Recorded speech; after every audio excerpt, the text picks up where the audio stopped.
नमस्कार बंधुरा सबाई केमन आছেন আমি বিনাল আমি 5 বছরের বেশি সময় ধরে শেয়ার বাজারের সাথে যুক্ত আছি। আজকের এই ভিডিওতে আমরা শিখব 9 মুভিং এভারেজকে কিভাবে সঠিক পদ্ধতিতে ব্যবহার করতে হয়। 9 মুভিং এভারেজকে ইউজ করে আপনি খুবই সহজে সুইং ট্রেডের ক্ষেত্রে বিগ মোমেন্টাম বা র্যালিটাকে ইজিলি ক্যাপচার করতে পারবেন এবং সেখান থেকে বিগ প্রফিট জেনারেট করতে পারবেন। বেসিক্যালি মার্কেটে আমরা সবাই যে স্ট্র্যাটেজিটাকে ইউজ করি সেটা হচ্ছে প্রাইস অ্যাকশন ট্রেডিং স্ট্র্যাটেজি। তো price action trading strategy use করে কখনোই মার্কেট থেকে হিউজ র্যালি বা মোমেন্টামটাকে ক্যাপচার করা সম্ভব না।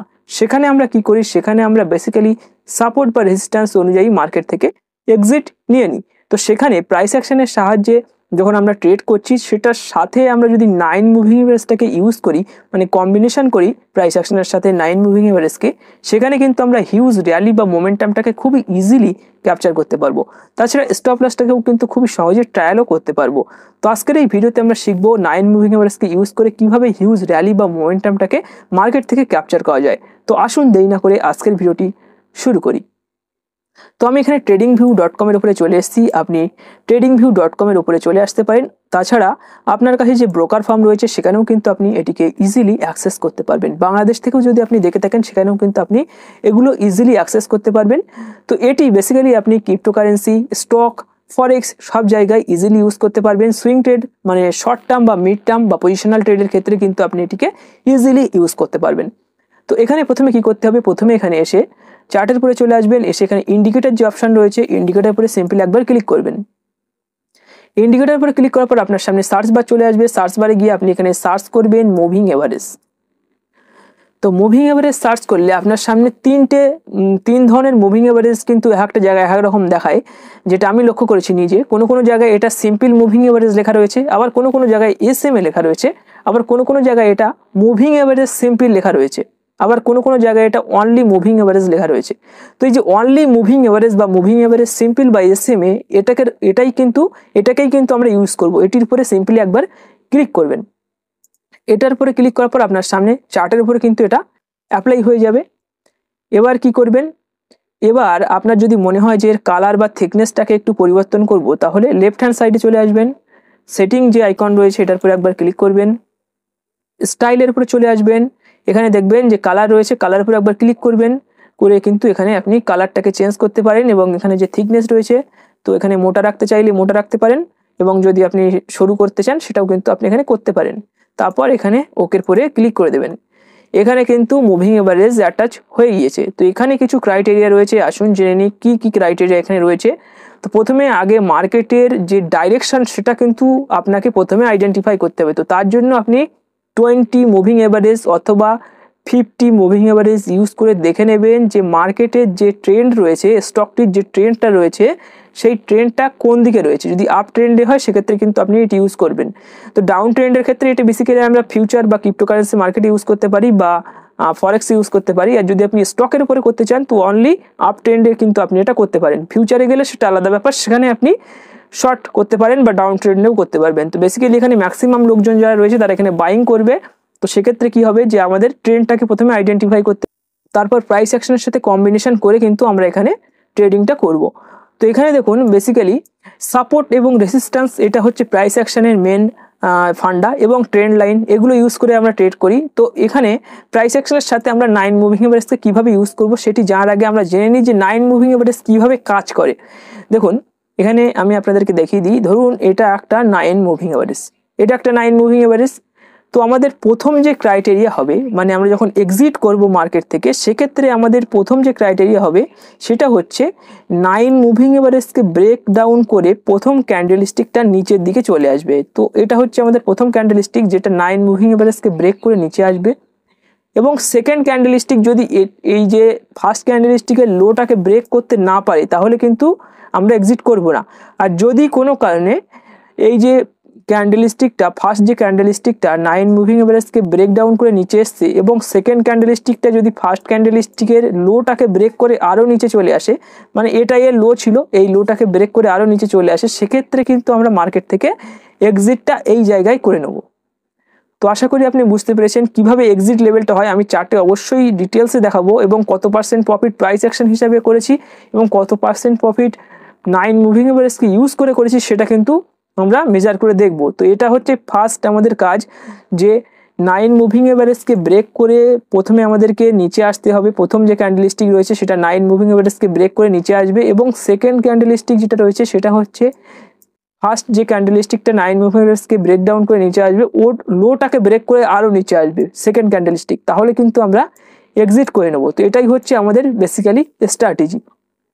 তো আসুন এবার চেক করে দেখে নিই যে প্রাইস অ্যাকশন হিসাবে আমাদের প্রফিট কেমন হয়েছিল, এবং এই যে 9 মুভিং এভারেজ স্ট্র্যাটেজি এটা ইউজ করে আমাদের প্রফিট কত পার্সেন্ট হয়েছে। তো এখানে দেখুন, এটা দেখুন একটা প্রাইস অ্যাকশন স্ট্র্যাটেজি এখানে বানিয়েছে, মানে এটা হচ্ছে একটা সাপোর্ট লেভেল, এটা হচ্ছে রেজিস্ট্যান্স লেভেল, এটা রেজিস্ট্যান্স লেভেল, এটা হচ্ছে সাপোর্ট লেভেল। তো আপনি কি করেছিলেন, আপনি এটাই করেছেন যে যখন সাপোর্ট লেভেলে প্রাইস এসছে আপনি এখানে বাই করেছেন এবং উপর অবধি গিয়ে এখানে সেল করে দিয়েছেন, কেননা এটা একটা রেজিস্ট্যান্স লেভেল, এখানে তো সবাই সেল করে দেবে।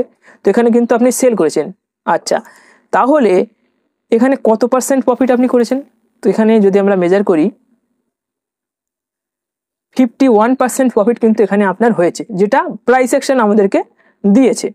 তাহলে এবার যদি আমি 9 মুভিং এভারেজের যে স্ট্র্যাটেজিটা এখানে আপনাদের সাথে শেয়ার করলাম, এটির উপরে যদি আমি স্টপ লসটাকে ট্রায়াল করতাম, সেক্ষেত্রে আমার কত পার্সেন্ট প্রফিট হতো।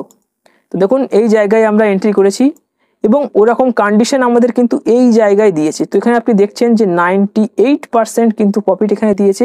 কোথায় আমাদের এখানে 50%-এ আমরা এক্সিট করেছি, মানে প্রায় ডবলের বেশি প্রফিট কিন্তু 9 মুভিং এভারেজ আমাদেরকে দিয়ে দিয়েছে।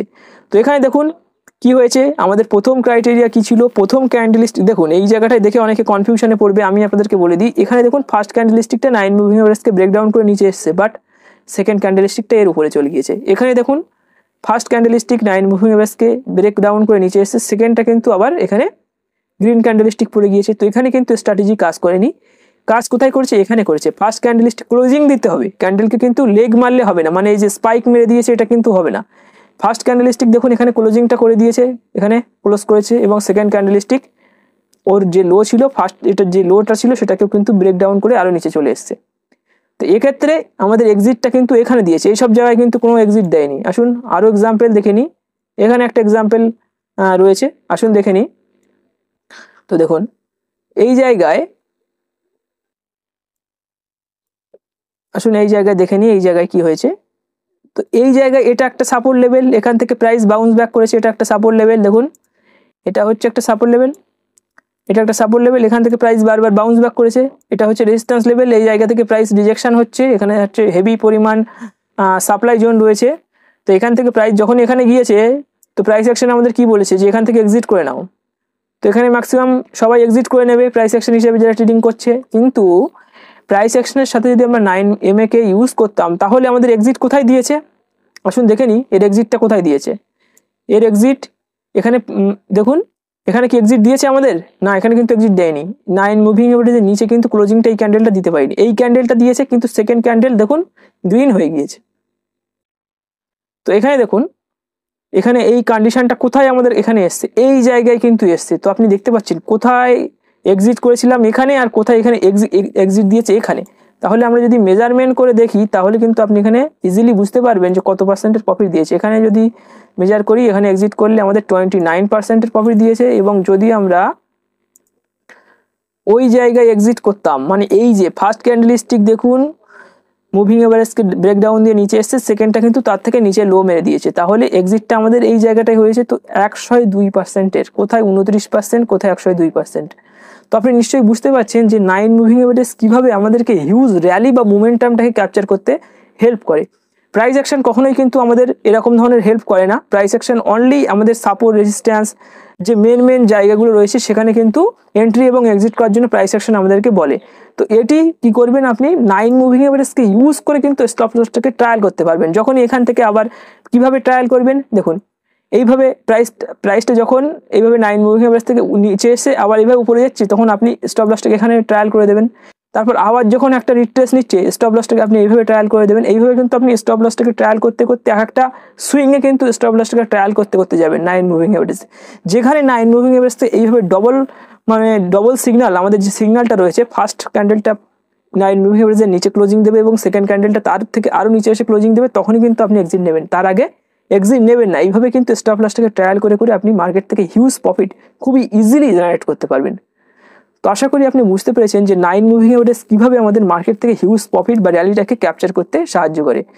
তো আজকের এই ভিডিওটি এখানেই শেষ করছি। ভিডিওটি ভালো লাগলে ভিডিওটিকে একটি অবশ্যই লাইক করে দেবেন, আপনার বন্ধুদের সাথে অবশ্যই শেয়ার করবেন, এবং আপনি যদি আমাদের ইউটিউব চ্যানেলে প্রথমবার ভিজিট করেন অবশ্যই আমাদের চ্যানেলটাকে সাবস্ক্রাইব করবেন এবং বেল আইকনটিকে প্রেস করে আমাদের পাশে থাকবেন।